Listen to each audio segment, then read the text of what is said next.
E aí, pessoal, então nós vamos agora continuar a nossa aula fazendo então uma apresentação como se fosse uma simulação prática de um evento de parada cardíaca, sendo que esse indivíduo que sofreu essa parada cardíaca é como se ele estivesse em via pública. Então a situação é diferente de um ambiente hospitalar. Nessa situação, nós somente teríamos as mãos e o nosso conhecimento para estar usando e atendendo essa vítima nessa situação tão grave nesse momento. Então aqui a nossa vítima é o manequim adulto. Inicialmente nós vamos trabalhar com um manequim adulto. Então a primeira coisa que você vai fazer ao chegar no local onde tem essa vítima em parada cardíaca é a preferência pedir para que as pessoas elas se afastem do local, tentando sempre lembrar que a primeira coisa a ser feita é o controle da cena, né? Então numa via pública onde tem carros, né? Tentar parar o trânsito, tentar fazer com que as pessoas se afastem, que os familiares não toquem nessa vítima em parada cardíaca. Isso.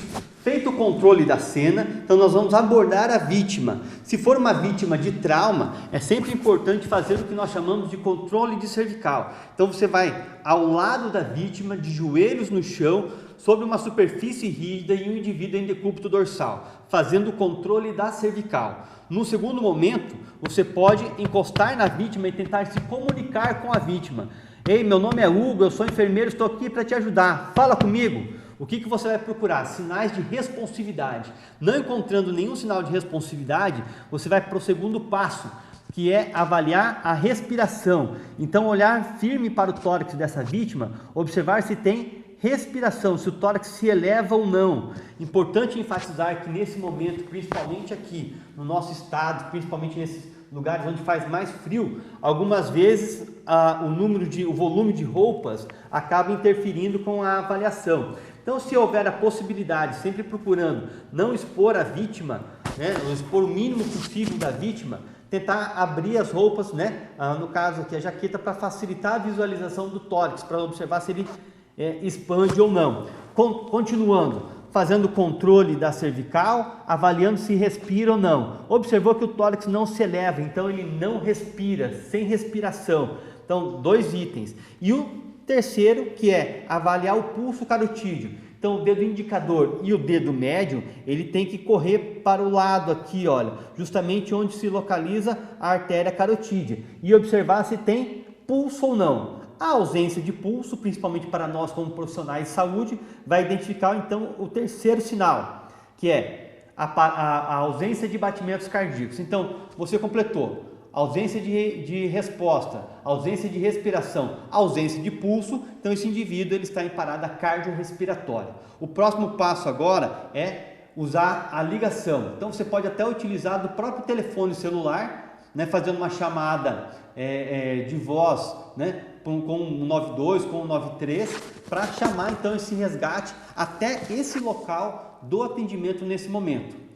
A partir desse momento, o terceiro passo que é importante é pedir um desfibrilador, que é esse equipamento que nós mostramos anteriormente aqui para vocês. O desfibrilador é o equipamento que vai ajudar por demais a salvar a vida dessa pessoa. Ele é o tratamento principal para uma vítima em parada cardíaca. Lembrando sempre os locais, né, onde vão ter isso com maior facilidade.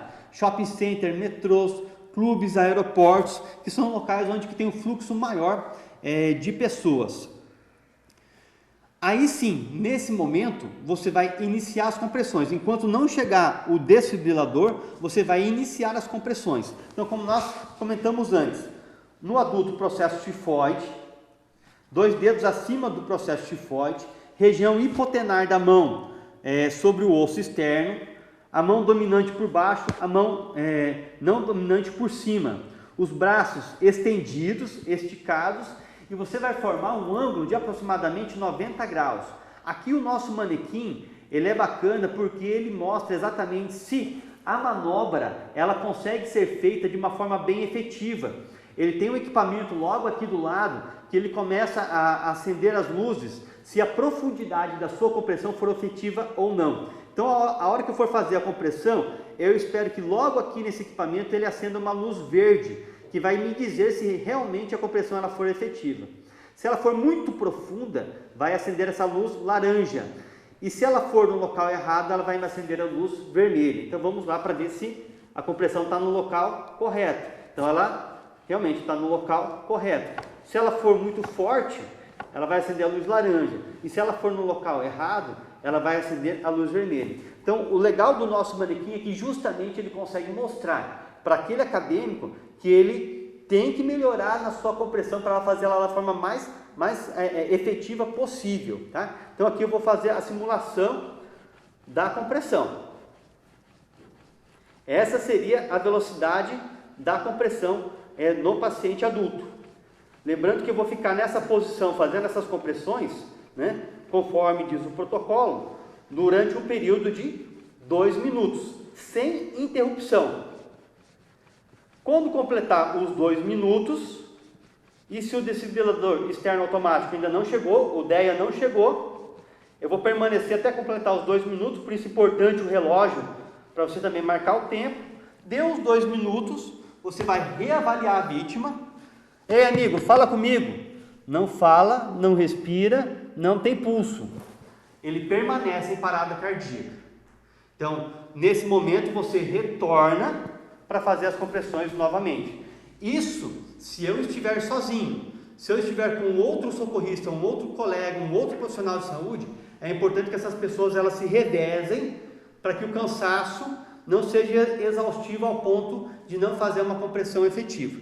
Agora nós vamos fazer a simulação como se o desfibrilador ele tivesse chegado para nós no momento em que a gente está fazendo atendimento. Então, simulando que eu estivesse fazendo as compressões, chegou o DEA. Quando o DEA chegar, é um equipamento muito didático. Ele é um equipamento fácil de ser utilizado, mas eu tenho que ver como é que ele funciona justamente para não errar. Então, é sempre o ponto verde. O ponto verde... Protocolos de treinamento. 1. Paciente adulto. Esse equipamento a gente chama que é um equipamento de simulação realística, né? Ele não dá o choque de verdade. Então ele auxilia também quem está aprendendo a saber como que funciona. Então a primeira coisa que a gente vai fazer é sempre apertar o botão verde. Nos outros equipamentos de outras marcas, a prática do uso dele é muito similar, é sempre muito parecido. Então, ligando o botão verde, ele vai começar a dar as informações. Retire as roupas do paciente, expondo o tórax. Puxe a aba verde e retire as pás.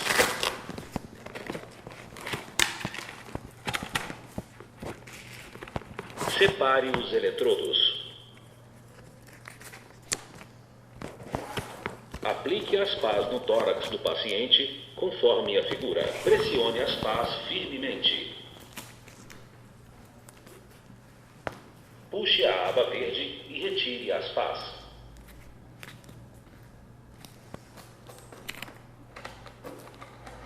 Separe os eletrodos. Aplique as pás no tórax do paciente, conforme a figura. Pressione as pás. Aqui ele vai continuar dando sempre a mesma informação, enquanto a gente não continuar a fazer o procedimento de forma correta. Então, se você não concluiu a atividade, no próprio equipamento realístico, ele não vai funcionar. Então, aqui ele me pediu para que eu tirasse as pás e colasse sobre o tórax do paciente, firmemente. Inclusive, ele tem os desenhos no local que é para justamente colocar no paciente. Ele é uma fita adesiva que você tira ele e coloca sobre o tórax da vítima, exatamente dessa mesma forma como a gente fez aqui. Eu vou só retornar ele à posição para facilitar então a filmagem. Puxe a aba verde. Protocolos de treinamento. 4. Analisando o ritmo cardíaco. Não toque no paciente. Analisando. Não toque no paciente. Afaste-se do paciente. Choque recomendado. Afaste-se do paciente. Aperte o botão laranja de choque agora. Choque aplicado. Inicie a RCP. É seguro tocar no paciente. Pressione as 2 mãos sobrepostas no centro do tórax. Pressione o tórax em sincronia com o metrônomo. Mantenha a calma. Pausado. Então, o que vocês viram que o equipamento fez aqui? Ele fez justamente a avaliação que o médico cardiologista faria para identificar se o ritmo de parada cardíaca desse paciente nesse momento, ele era um ritmo que nós chamamos de ritmo chocável. Então, se ele identificar que esse ritmo ele precisa ser chocado, é o equipamento que vai dizer, não precisa eu me preocupar com isso. Ele vai avaliar e vai me dizer. A partir desse momento, ele pede para que todas as pessoas elas se afastem da vítima. Porque se qualquer indivíduo, seja um familiar ou eu mesmo, esteja continuando a fazer as compressões torácicas, a minha atividade elétrica do meu coração, ela pode passar para o paciente e confundir o equipamento. Então o equipamento ele pede para que ninguém toque no paciente enquanto o próprio equipamento está avaliando. E ele informa para que as pessoas não toquem no paciente. Ele termina de avaliar, identificou que o ritmo é um ritmo de parada cardíaca, ele automaticamente ele se carrega e ele pede para que o indivíduo que está fazendo o atendimento de primeiros socorros aperte o botão de compressão para dar o choque. É só esse o momento que daí a gente vai interferir com o tratamento. É você que vai apertar para dar o choque nessa vítima. E aí, a sequência do atendimento, ele controla exatamente até o tempo, inclusive a velocidade de compressão.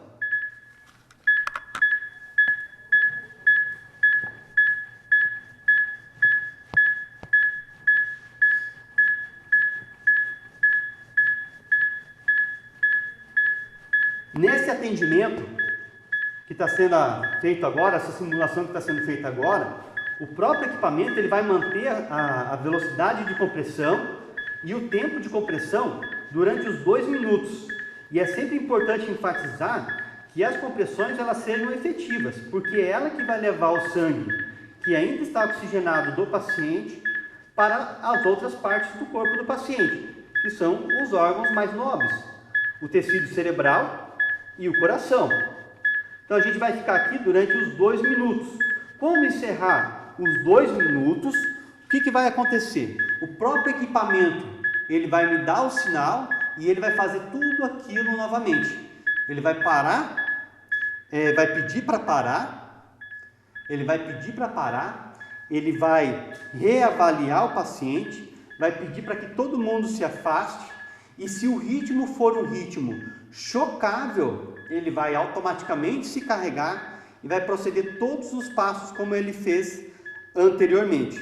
Então esse seria o atendimento para uma vítima de parada cardiorrespiratória adulta em via pública, quando ele não tem nenhum tipo de pessoa para ajudar ele a resgatar ele, a não ser um transeunte, um terceiro que tenha um conhecimento inicial. Então essas informações, quanto mais elas forem repartidas, divididas, informadas a outros, né, com certeza mais pessoas nós vamos ter para fazer esse tipo de atendimento quando uma vítima estiver em parada cardíaca. E aí, claro, as chances de sobrevivência, elas acabam ampliando de forma bastante importante. Tá? Aqui agora, eu só vou simular como se fosse o atendimento para essa criança, que é a criança que nós chamamos de acima de 1 ano até os 8 anos. Ela é uma criança de um porte pequeno, porque a gente fala assim, mas isso aqui é uma criança de quantos anos? É uma criança acima de 1 ano. Então, quando for uma criança acima de 1 ano, o atendimento ele é o mesmo para o paciente adulto. O que vai mudar? O que vai mudar é que ao invés de você utilizar as 2 mãos, ou aqui só utilizar 2 dedos, porque já é uma criança maior, você tem que utilizar uma das mãos. Então a compressão que vai ser feita aqui é somente com uma das mãos. Vai mudar a velocidade de compressão? Não, a velocidade de compressão vai ser de 100 a 120 por minuto da mesma forma. Uma coisa que vai mudar por causa da própria estrutura da criança é a profundidade. Então ao invés de fazer 5 centímetros, vai diminuir um pouco a profundidade e aqui vai ser 4 centímetros. Os demais itens do atendimento é o mesmo do paciente adulto. Então, é avaliar a responsividade, avaliar a respiração e avaliar os batimentos cardíacos. Todo o protocolo, ele continua da mesma forma para esse indivíduo, que é uma criança de 1 até 8 anos. Quando se trata de uma criança com menos de 1 ano, é o que a gente chama então de recém-nascido. E aqui eu vou fazer essa simulação com esse manequim, tá? É um manequim para uma criança recém-nascida.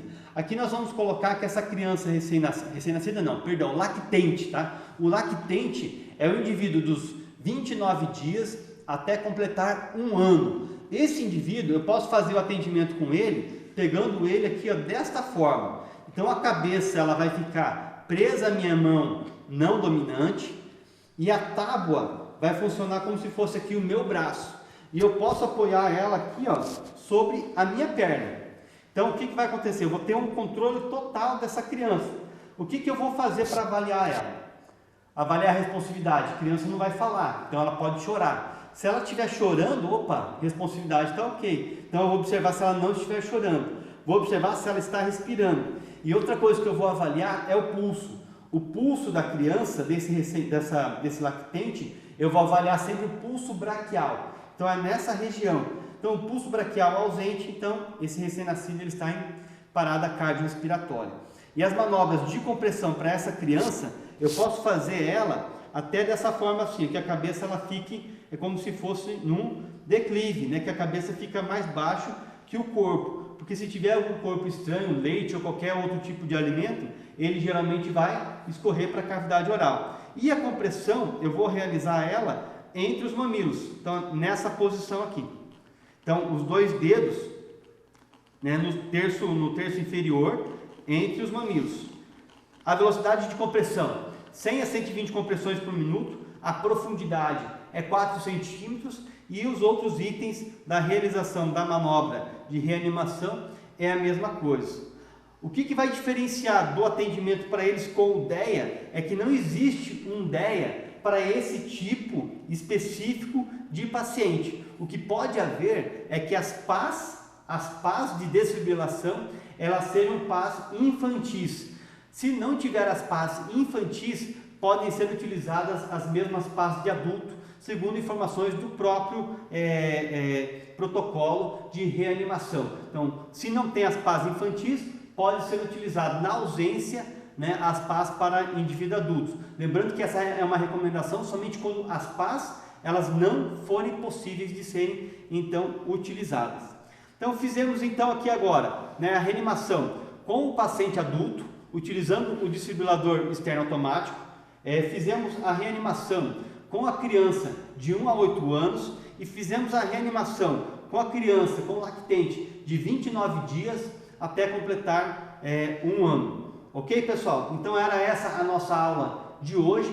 Eu espero que tenha sido, né, válido o conhecimento com relação a essa prática e a gente espera vê-los, né, num período curto de tempo realizando essa atividade aqui com a gente. Com certeza vocês vão ter bastante tempo para usufruir desse laboratório e desses materiais, porque vocês estão aí no primeiro ano, né? E com certeza vão conseguir aproveitar bastante o conteúdo durante o nosso período de formação. Espero ter contribuído com vocês aí e se vemos logo por aí. Um grande abraço e até mais!